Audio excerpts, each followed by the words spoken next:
welcome to XPReport. If this is your first time here, we're a podcast about game news, all games news spanning analog and digital.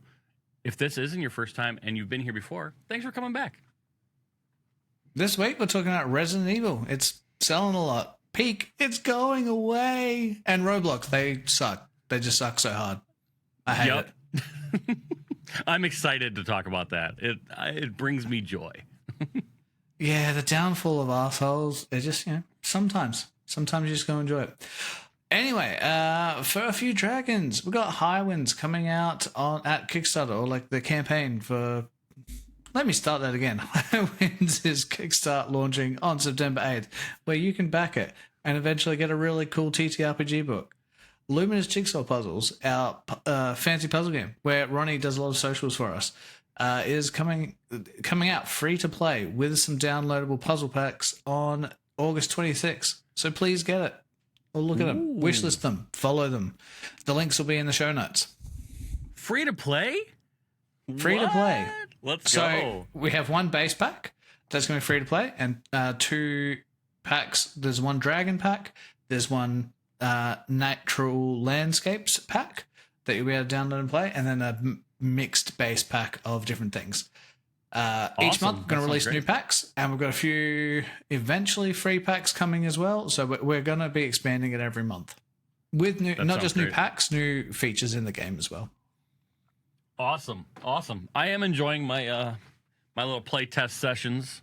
I need to do more, but yeah, I'm not great at jigsaw puzzles, so it's like it's really funny. There are so many times I have updated something and gone like, all right, I just need to test a puzzle. I'm just going to do 10 pieces, test the feature, then I finish the puzzle. Yeah, nice. It's a little bit addictive and just like, it's doing a puzzle. It's a nice, like, I can turn my brain off. I am definitely, like, I won't quit, but I might frustrate myself a little bit just because in my brain it's like, I should be good at this, and then I find that I'm not. You might be better now. Some of the puzzles were harder on the background that we have, but you can choose your background now. Perfect. Yeah, I'll be giving that a shot for sure. So, and the pieces now start at the top and the bottom. They're not just mixed over the board. So there's a few changes for full release. In my last take video us away. Yeah. Sorry, we'll talk about that some other time.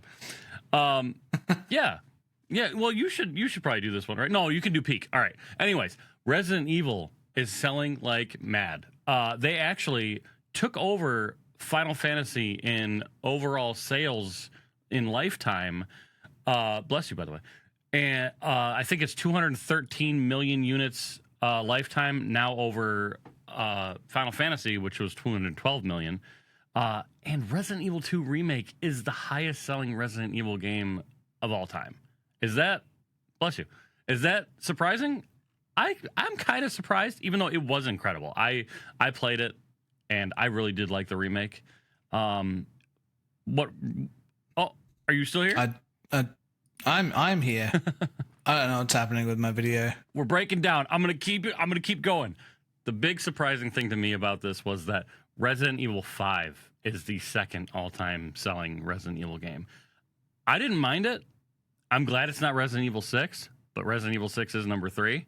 But I would think that 4 would be up there, and it's their fifth best-selling one. But yeah, I think it's well-deserved. Capcom has been putting out bangers, not just Resident Evil games. But yeah, Resident Evil, it is the third best-selling Japanese video game series of all time. What do y'all think? Do you think that's well-deserved?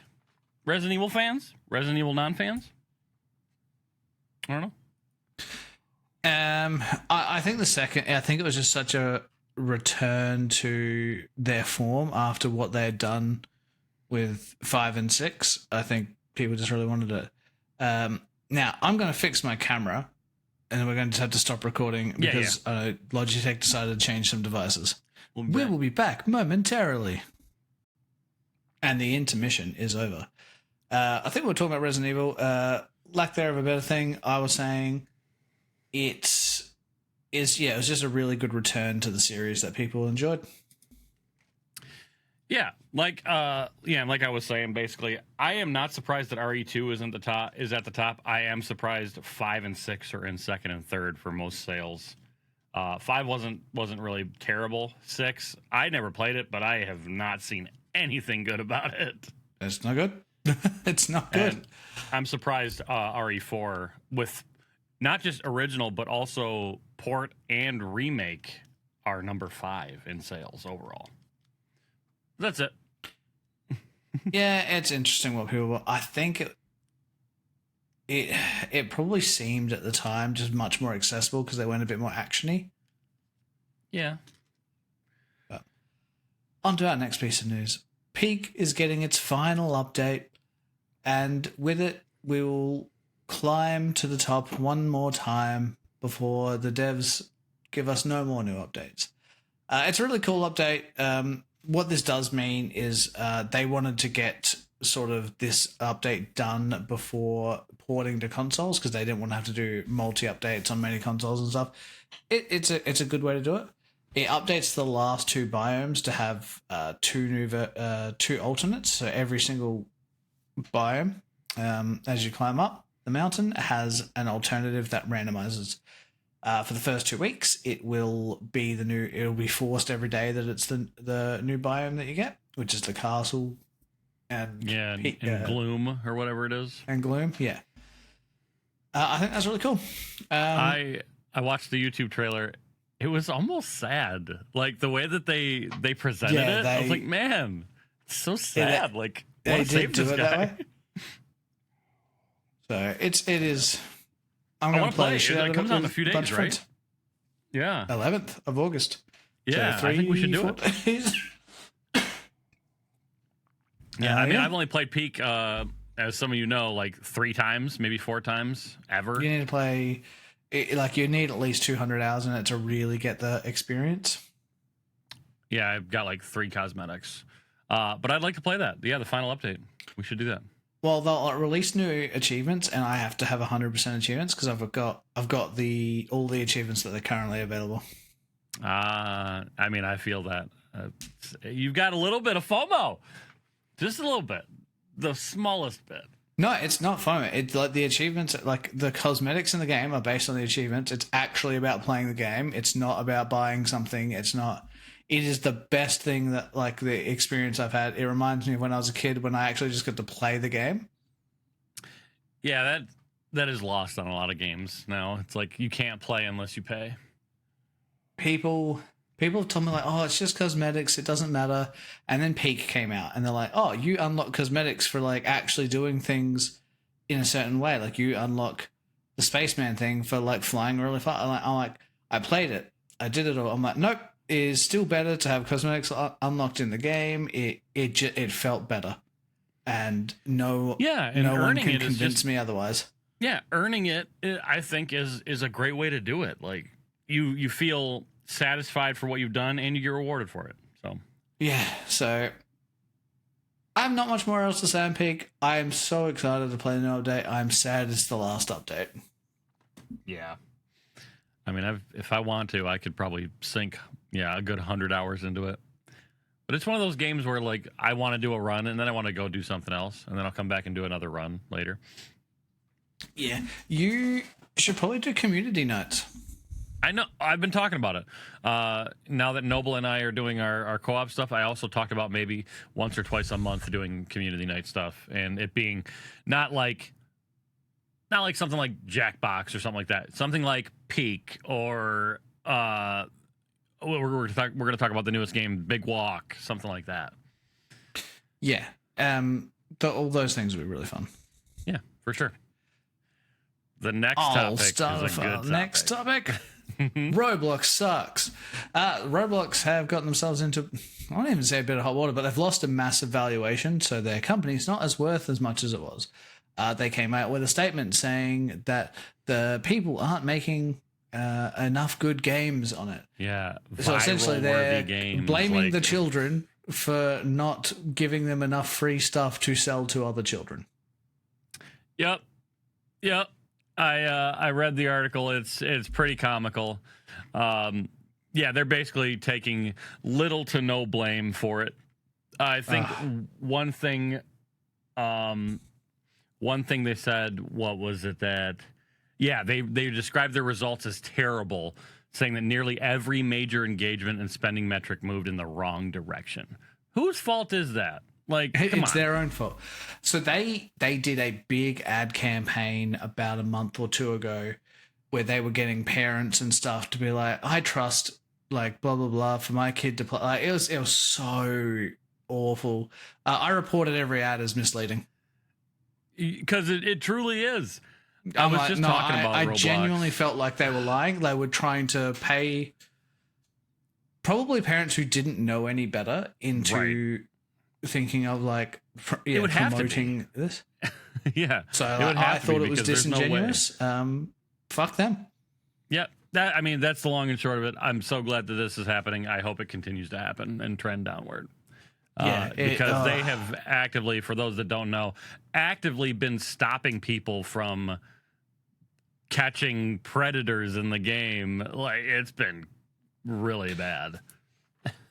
Yeah, they literally banned a user who was reporting other users who were pedophiles to police, saying that person broke the user agreement. Like, yeah, like the privacy policies. Like, come on, man. I understand you have a user agreement, but you also have to know when to throw the user agreement out the window because you have an obligation to humans and children. Yeah, super happy that this is happening. I hope it continues. Let's get rid of Roblox. Stop playing Roblox. If you know someone whose kids play Roblox, tell them to be better parents. Yes. All right. That's my rant over. Oh, next on the list. I have never played Palworld. I've watched a bunch of it, but there is a Palworld MMO coming out called Palworld Online. Yeah, I didn't get too much into Palworld. Yeah. I was going to say, unfortunately, it's going to be a game tailored to mobile accessibility, which is a big deterrent for me. I think it's going to be a gacha. What's the big one that everyone plays? The Korean one? Oh my gosh, there's a bunch of them. There's Genshin, Honkai Star Rail. I think. Yeah. I feels like that's what they're going for, but I don't know. It's handled by a different studio. It's not Pocket Pair. They're just teamed up. And I don't know. We'll see. It says it's not directly Palworld. It's an extension. It's like a different story. You'll be able to do your base building and your companions. And I don't think there's enough identity in Palworld to make an extension game. That it just doesn't feel like there was that much lore in it for me. Yeah, again, it was having just not played creature, it looked like go to the next area, capture more creature with number going up. That's exactly what it looks like to me. And don't get me wrong, it looks fun, and it clearly is fun. They're doing very, very well. But yeah, I don't know. We'll have to see. Like I said, it said in the article that I read that it was like tailored to mobile accessibility, which means it's going to have that UI that's like touch interface UI. Yeah, if I'm going to play something like that, I'm going to play. I got better things to play. Yep. Next one on our list here is Onimusha Way of the Sword. Isn't just flashy, it's hard, it's challenging. Somebody took a extended preview of the game, and people were concerned that if you played the Onimusha games before, you know that they're very challenging. This, I guess, is no different. It is going to be visually pleasing and challenging, and I guess they're doing away with like the games of old where the cameras, like Resident Evil games, had the fixed camera angles and stuff. It's the same thing. This is shifting towards what they did with the newer Resident Evil games, where you have the over the shoulder type look, and it looks really fluid. I'm looking forward to it. I liked Onimusha when I was younger, and yeah, I don't think I've seen them. I haven't played them, but it looks good for the people that are into it. Yeah, and I'm a fan. So yeah, look forward to that too. It's good. This next time, do you want to do that? I think this is comical take too. I love ripping on things. Yeah. GTA 6, I almost said 5. GTA 6's extended look, inspirational air quotes, trailer exclusive to Netflix. I can't believe that they would do this. It sounds like the dumbest thing ever. Now, unless it's free, but from my understanding, you will need a Netflix subscription. Like it's going to go up on, yes. It's going to go up on YouTube like 3 seconds later. Like there's going to be a bunch of people that just upload it there, and it's going to get taken down a bunch. But it will always be available somewhere from like account like GTA Bangers 67 or something like that. But from what I read, it is to try and combat the leak. I guess of the last trailer had a leak before it was supposed to go live. But this is the same thing. The second it's up, like whatever. Yeah. Okay. Yeah, I don't know what the time window is for like the Netflix premiere to when it's going to go up on YouTube. It can't be very long because 3 seconds. Again, they know it's going to get leaked anyway, so they may as well put it on the official account to try and get as many impressions as they can. Oh, it just sounds dumb. Just think about that. Let that marinate for a second, y'all. A video game is getting an exclusive trailer on Netflix. Like, come on. What are we doing? I mean, these companies like Netflix and Rockstar, they're so at the top of like not understanding users. It's comical at this point. They truly are. I mean, speaking of the Take-Two CEO, the CEO who over encompasses Rockstar Games, is predicting that we will all be commercially in streaming mode with video games in the next 3 years, saying that all streaming services for video games are going to be in low latency, and that will be the primary source of like gaming. I don't think so. For maybe the AAA stuff, but like that's coming from a point where indie games aren't destroying. Like the Mecha Chameleon doesn't need a low latency. Like you could run that on a potato with RCA cables plugged in. It's so basic. The indie space is so good these days.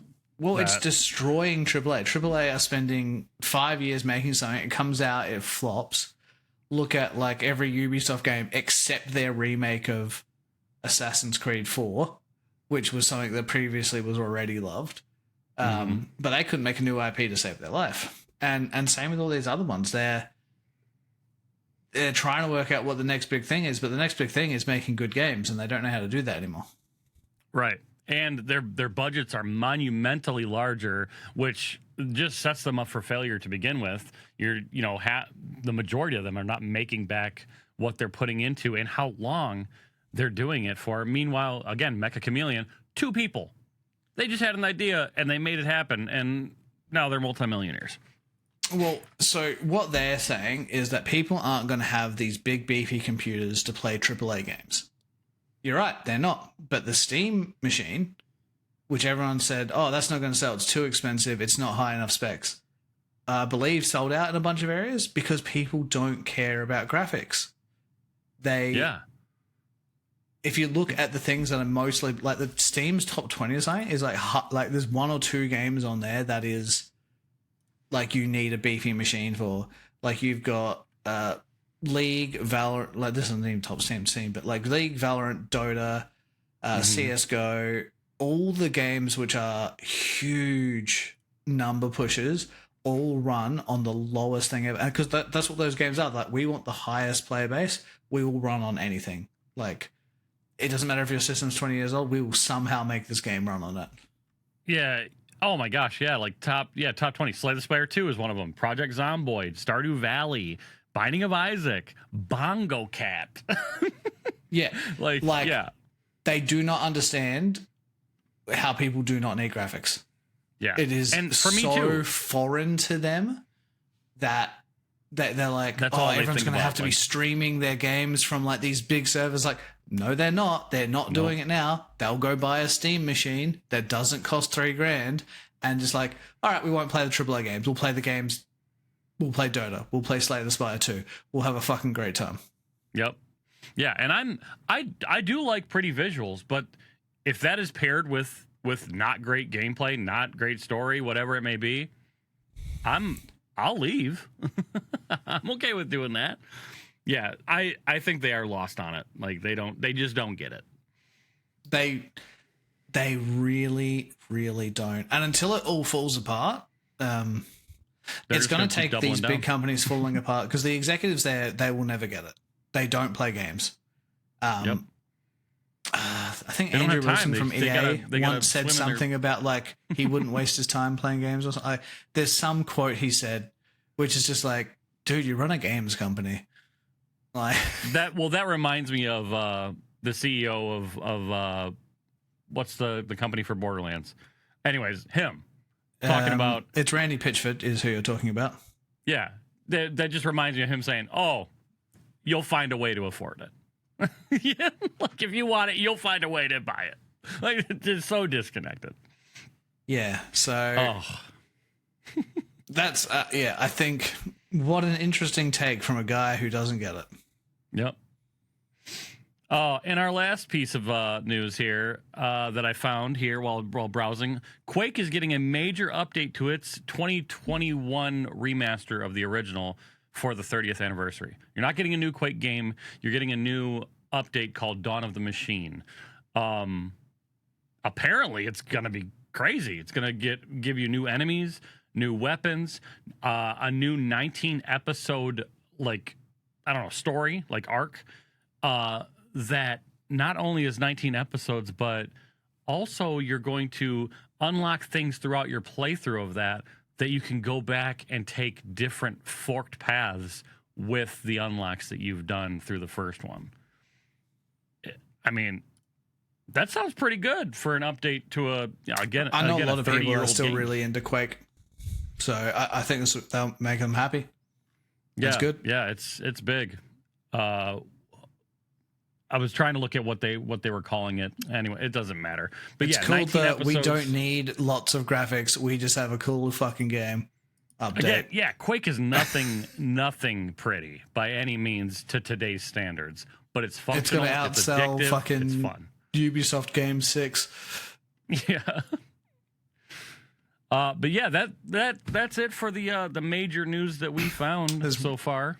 There's one thing I forgot to add to the list I'll bring up, and that is the new Halo is getting trounced. I know we have it in releases. I was going to say because of the AAA thing, they've just made it a really pretty and then ruined the gameplay, which goes back to our streaming mode thing. Yeah, I was going to say since we're talking about it, I'm going to pull up what I was going to talk about with the release. And we can just get that out of the way right now. The first review that I read on Steam, this guy went through and did a whole thing. And he's like, I landed on these questions based on his current experience. And if he answered no to at least 3 of these questions, then it wouldn't make it worth purchasing. And the first one was, does it play better than Master Chief Collection? And the answer was no. And the second one was, does it look better? Sometimes. Does it run better? Absolutely not. Do the cutscenes, writing, and narrative adjustments add anything substantial? Sometimes. Does it justify the current price? Not even close. You're just getting the first Halo in Campaign Evolved. In the Master Chief Collection, you're getting 6 games. You're getting all these different modes, time attack, PvP, medals, score attack, all this stuff for a fraction of the price. It's not worth it. I don't understand why it was a project. It shouldn't have been. That Master Chief was the Master Chief Collection was the last thing you needed to do with those entries of the series. And then if you were going to do Halo, it needed to be a new entry. Yep. Master Chief Collection, but they were being lazy. Like it was a cash grab. Oh, absolutely. And I'm sure they got a bunch of money from it because of the ride or dies, and I'm sure a lot of them are regretting it. All right, let's do some investigative journalism. And by that, I mean, let's go to SteamDB. I was going to say, just based on how many reviews have been left, 8,399. That's not much. Sure. That's not much. 8,000 reviews. But it's a $50 game? $50 game. Yeah, but how much that would have cost to make and like the type of game it is, that needs to be one of like the 100,000 review type of games. Let's see if we can find the budget for that. Too much. Yeah. How much did it cost to make? I don't know how true this is because this is a Steam forum. Oh, no. Someone said at least $1. They're not wrong. They're technically correct, which is the best type of correct. I mean, I'm sure they didn't make back what they put into it. Being that it was a full-blown remake from the ground up. They did an update 3 hours ago. Oh. Squash some bugs that probably were also bugs in the original release. Yeah, I'm not turning up anything in terms of cost to create the game, so. Its first week, peak players was 19,000 players. That is nothing. Oh. Doom got more than that. I'm a little blown away by that for sure. That's crazy. I mean, currently 2,400 people are playing on PC, on Steam. It's not great. On Steam, the 24-hour peak is 5,700. The all-time currently peak. Playing. Yeah. Sorry. Go ahead. Yeah, it's just crazy. I mean, 25,000 for all-time peak is not great either. No, it's not. That's really a franchise like Halo. For a Halo, like that is dead on arrival. Let's see. If you would like to tell us about your thoughts of Halo, you can do so on Spotify, Stitcher, YouTube, wherever you listen to podcasts or watch our pretty faces or wherever you do stuff. Yeah. Come drop us some love or some opposite stuff. If you don't think or agree with what we're saying is what I'm trying to say. Come tell us about it. Ronnie doesn't even agree with what he says half the time because he doesn't know what he's saying half the time. Yeah. That's on me. Sorry, I was on the Halo thing, and I got really turned around. I can't speak. I was gonna say that the last point on that was that Master Chief Collection peaked at 160-some thousand people. So, and would have cost a fraction to make. I will never understand it. As will I never understand it. I'm really. They could have just made a new Halo game. They could have. Would have done better. But that's not within their scope of expertise anymore. They're not capable of doing such things. I saw someone do a analysis. The last good Halo, like the last not necessarily award winning, but like hyped up, everyone enjoyed it Halo game was when 343 did it, not the Halo studio that took over. So as soon as they left and went to do Destiny, it fell off a cliff, and it hasn't been the same since. I mean, based on the numbers and the ratings and all that stuff. Yep. I don't know. I haven't been big on even Destiny for a while. So I don't know. I'm not a fan. I only ever played Halo 1 and 2 and maybe like a smidge of ODS. 3 and Reach were very solid, good games. Yeah, see, I even missed out on that because I was already done. That's right. You get the Master Chief Collection. Oh, you can, and I should. I think I have it. Hold on, do I have it? Hold on, Halo. Yeah, like I do. They're excellent.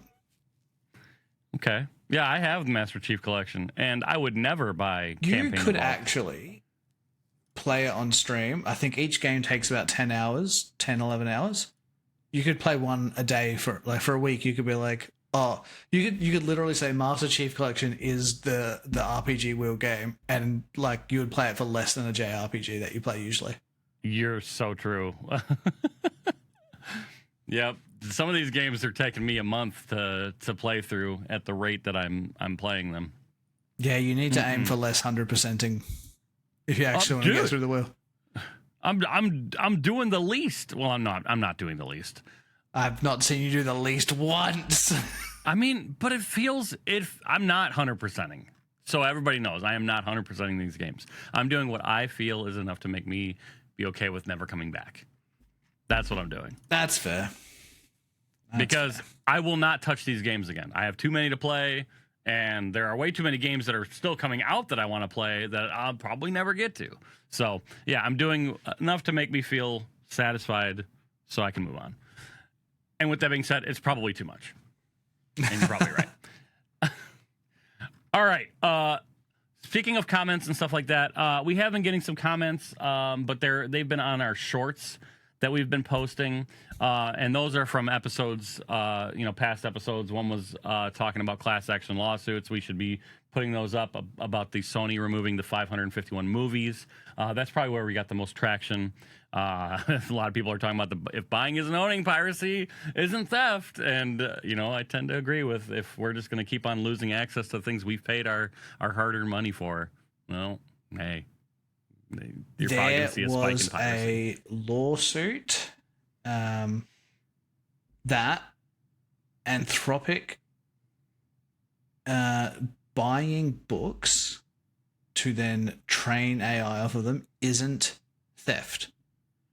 And there was a lawyer or something that said, by that same thing, buying movies and downloading them, like recording them locally, is therefore also not theft. If you can take something and use it for your own, and you're not outselling it, you're just using it for your own thing, like that, by the definition of what they've done in the court in America, is going to be the same. I'm gonna put this right in the comments section underneath that you can click on. It's just a link to a Reddit post. A photographer, a dog photographer, she lost a copyright case over an AI-generated comic version of her image. She had taken a photo of a dog in a pool going for a chew toy, and someone had reproduced it with AI, and she fought it, and she lost because she did not have the ownership of the idea. Like, it was clearly the same exact thing and was taken from her photo. And this is going to continue to happen, and it's disgusting. So reading the comment, I do agree that the AI is kind of a red herring thing. She's got an actual photo, and whether it's AI or someone actually doing digital art, if someone digitally painted this, forget about the AI. It's transformative enough that it doesn't do the copyright. I understand if someone recreates it by hand, but the AI, you got to look at it like just, how courts think about this stuff. It's just, we're not thinking about it as AI. The technology used does not matter, and we can hate that as much as we want. Because if they gave her that, then everyone doing digital art against using photos as inspiration would then start getting sued, even if they're not using AI. So you got to think of the precedents set here. I can see that. I just think there needs to be rules in place specifically toward AI regenerating stuff like that with, no effort. Yeah, it is very hard. Digitally drawn is going to take hours and hours to do, and then we got AI's like, okay, I'm going to upload this photo, recreate this in a comic book style. Like, literally, that's all you got to do. I'd have it in 3 minutes. Yeah, it's eventually just going to cost too much. But this is a podcast about games, so we'll talk about games. True. We've got a bunch of releases this week from Mistful Hunter, Beast of Disappointment, Fields of Mystery, Spiritstead. So let's get to it. Mistful, we've already talked about Halo, so we'll go to Mistful Hunter. The PvE PvVP that nobody wanted. But it's here anyway. And I played it. And did you want it? I did. Well, see, I made this statement that I would not buy the game because I already knew what was going to happen.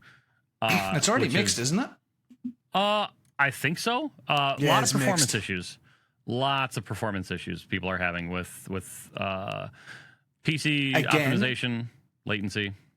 As we were saying with Halo Combat Evolved, or Halo Campaign Evolved, whatever they called the new one, which is dumb.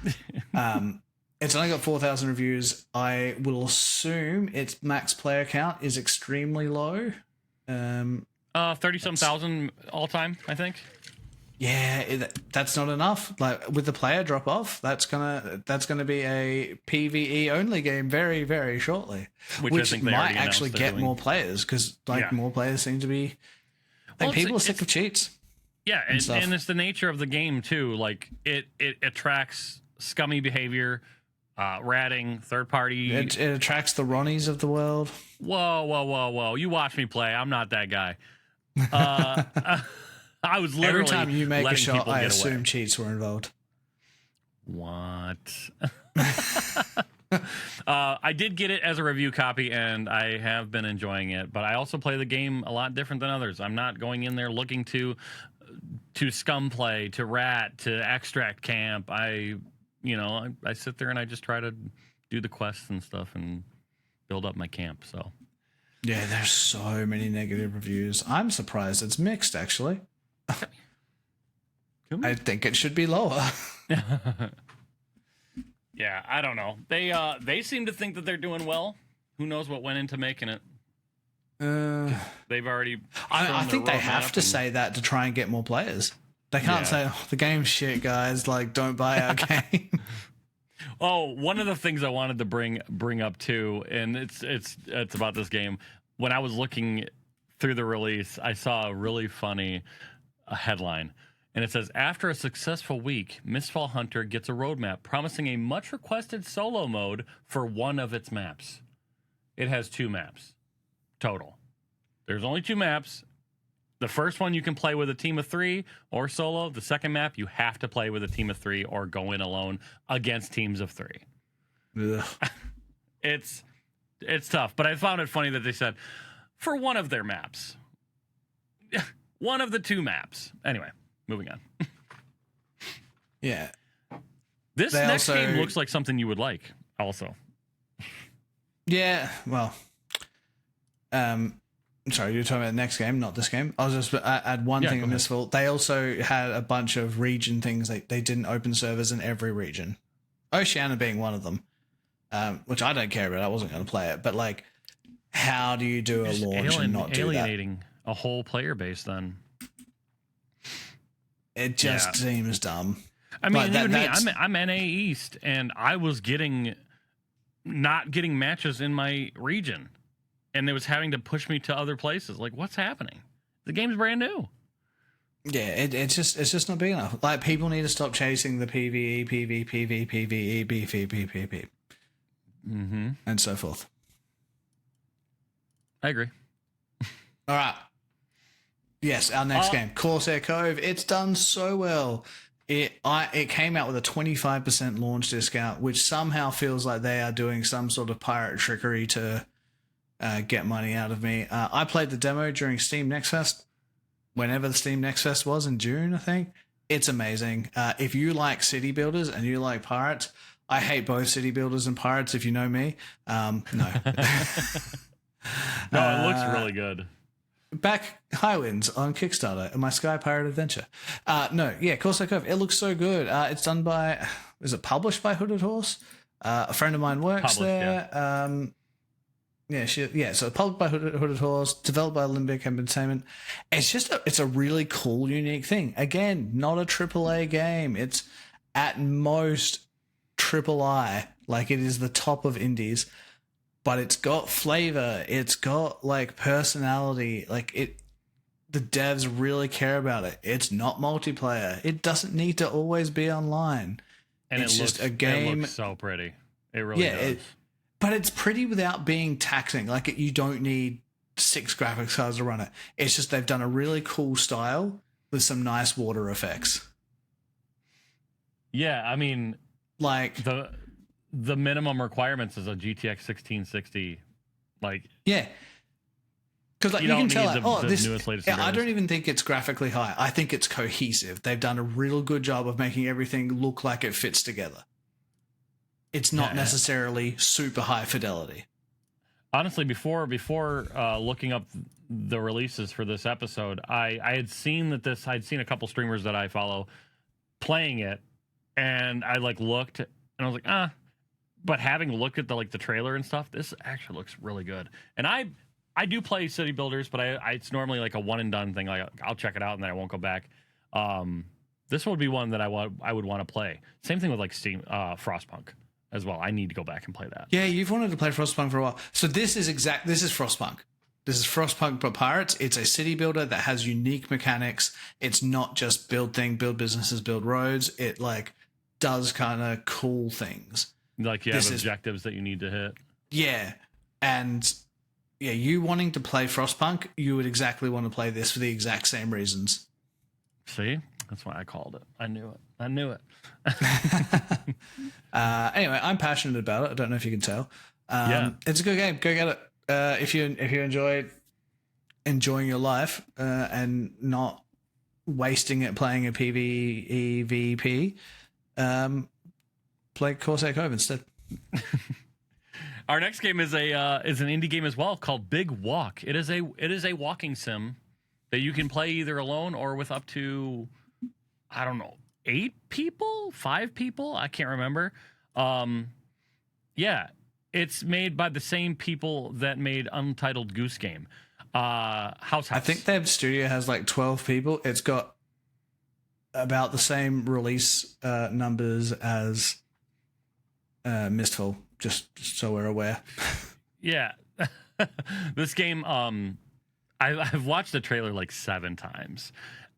Because they did so well on the trailer. It's so good. It's them in the game talking and showing off the mechanics of the game. Basically, it is a walking sim. And you can play online with friends, and it has proximity voice, which is done really well, depending on the environment, depending on the distance. And there's more than just walking to it. There are puzzles and exploration to be had, to complete and to advance your playthrough. I don't know exactly know what that ultimately means, but there are things that you need to do to like move forward. It's really fun looking, and it's vast. Like from what I can see, it looks huge, and you can easily get lost. And if you don't have the right communications methods, you could just be lost forever. There's like walkie-talkies, there's bullhorns, there's flashlights where you can shoot like, laser pointers and things like that, to where you can try to get found if you get lost or disconnected or fall off a cliff or whatever it may be. I don't think there's death in the game. Like if you fall off a cliff, I think you're just, okay, now I'm at the bottom. But it looks so fun. It does. It looks really fun. And it's also a game that's... What's that? Me, you, and Noble should play it. We should. And it's also a game that launched at a 25% discount. And I think that's awesome, honestly. Early adopters, great support for the company. I see why people are doing it. It's getting people buying, but it's that bad trend of games are going to full price more expensive. So like, I don't think this is. Actually, no, this is. It's a $30 game, like AUD, so $20 game. Yep. Outside, but games are slowly pushing up their price because they're basing it off that. What's my discount price? That's my actual price. I'm gonna push the regular price a bit higher and higher and higher to make the discount price what I actually need to sell. Yeah, I mean, Corsair Cove being a $40 US game, that makes sense. They dropped it down to $30 for the launch. So, yeah. I get the 25% discount, but yeah, knowing what's kind of happening with pricing structure is the games are getting priced differently to accommodate for discounts. Gotcha. I mean, which is what a lot of companies do anyway. They'll tell you it's a discount, but yeah, it's their intended sale price anyway. We're just exactly. They're catching up. Next game. Didn't do as well as I thought it would. I was on Ronnie's stream. I was like, have you seen Beast of Reincarnation? It sucks. And Ronnie defended it. He's like, nah, it's the best game ever. No, well, I didn't do that. Best game ever.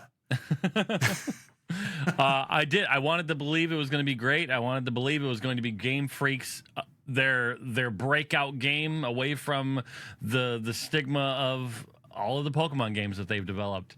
And after looking at reviews,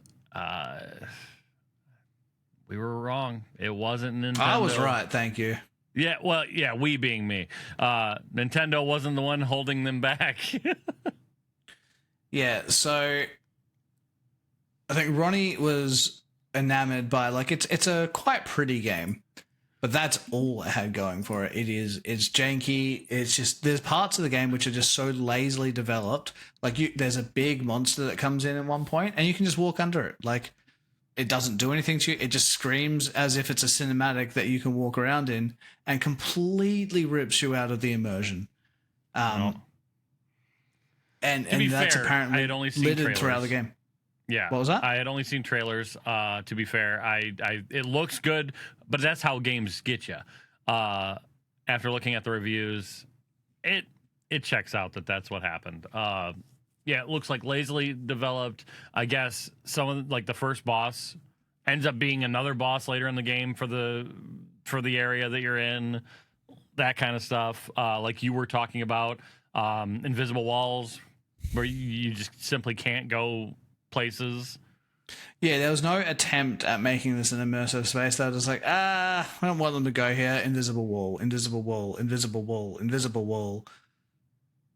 And don't get me wrong, Black Myth Wukong also had the same thing, but I felt like that game was good enough to me that I could look past that. I brought it up through my whole playthrough. Like, oh, okay, shit. I can't even go here, even though it's literally, I can go up like these little rocks, up, and then just out of nowhere, I can't go any further. So I've been playing the Mound with my brother and Caitlin, and that game doesn't have jumping, so it feels a bit janky, and they just block off paths by putting logs in front of it. Like, we don't want you to go here, here's a log. Like, that's all it takes. Right. Like, you're like, oh, like I could climb over that. But like, you understand they've at least done something. This is where I'm meant to go. Whereas Beast of Reincarnation doesn't even attempt that. It's just, it's completely like there was such lazy effort put into it. It's almost like those super old PS1, PS2 style games that are so linear. You have your mini map, and it just shows you the path that you can go. You can look around and think you can go anywhere else. Just look at the map, because that's your truth. That reminds me of the Final Fantasy 10 and 12. I think it was like that. That like the game looked really nice, but like the mini map, you're basically playing walkthrough mini map. Yeah, you have still fun. If you think you might be able to get somewhere, look at the mini map, because it's showing you exactly where you can and can't go. Exactly. Yeah. Any more for Beast Reincarnation? It's got a lot, like, it's mixed reviews. It's only 918 reviews. It's not done well. It'll be one of those games I won't buy it if it comes in one of my humble bundles. I don't even think it's worth your time to play. I was going to say, if it comes in one of my humble bundles, I'll launch it and see what happens. But you should do it a day. What? We're doing 1 hour each game, bad games only. Yeah, like a shit show Saturday type thing, where it's just games that either I'm told are terrible or fell short of expectations, and we want to see why. You've already got a Mistfall key, so you got that on lock. You get Beast Reincarnation. Listen, I know, like, hold on. I said I wouldn't play Mistfall or buy Mistfall. I got a review key. I'm almost 14 hours in. Yeah, but you're not playing Soccer Rocket League game, so that's good. That's true. I'm trying so hard to not play that. It's try that. The thing is, they'll eventually kill it. Well, I was gonna say, the thing is, Rocket League specifically is so easy to pick up and put down because the games are only 5 minutes. So it's like, okay, I need to reset my brain from what I'm thinking about. Go play Rocket League. That's kind of like what Mistfall is for me right now. I go in there, drop in, do like a 15-minute thing, and then come back and get out. Yeah. But yeah. Anyhow. So this is what a game should look like that's succeeding. And this, again, not a AAA game. Fields of Mystria. It is an anime-esque Stardew Valley. I'm not sure what you'd actually call it, but it's like a life sim RPG. Again, like Stardew Valley. You go through to everything. It's chibi-ish graphics, but 21,000 overall reviews, overwhelmingly positive. That's a game release. Yeah.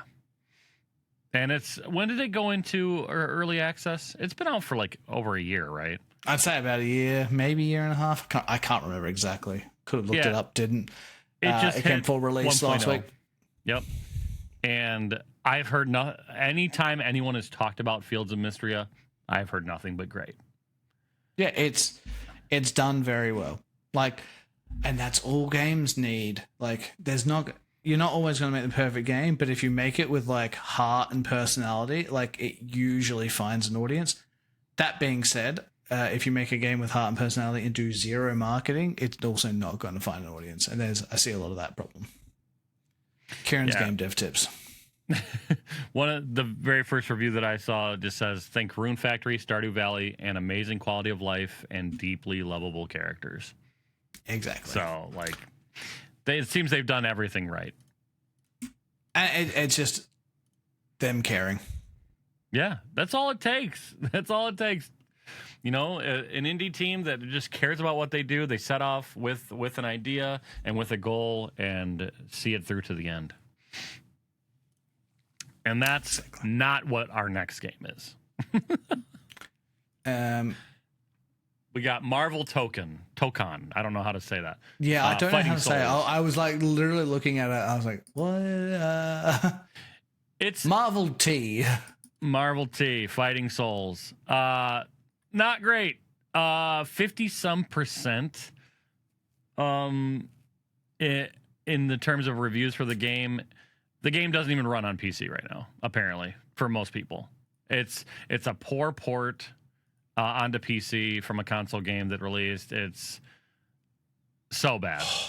It's actually published by PlayStation as well. That's embarrassing for PlayStation. Which, I mean, it's not surprising, to be honest. They don't give a shit. Yeah, it's just another cash grab using Marvel IP, you know, to try and get people to just give them money. Willingly. It's the same with the Avatar game, though that's gone from mixed to very positive. I'm looking now, because when we looked at that last episode, it wasn't doing great. They've done a few updates, it looks like, and people are like, all right, cool. But yeah, like it did when it came out feel like a bit of a fighting game cash grab. And this one feels like a fighting game cash grab. And I saw someone talking about it, like all these games are sort of just copying each other, doing the exact same gameplay with whatever IP they're throwing in and not offering anything different from the last one. Oh, I see someone saying that they're doing the Helldivers thing, forcing PlayStation login even on Steam. Yeah, PlayStation. You'll never learn. Yeah, when will you learn? All right, we're not going to give them any more time because PlayStation will never learn. This one I added at the very last second because I didn't want to do a lot of just mainline games. Same thing with Big Walk. I added that at the last second too. This game looks good. Have you seen Spiritstead?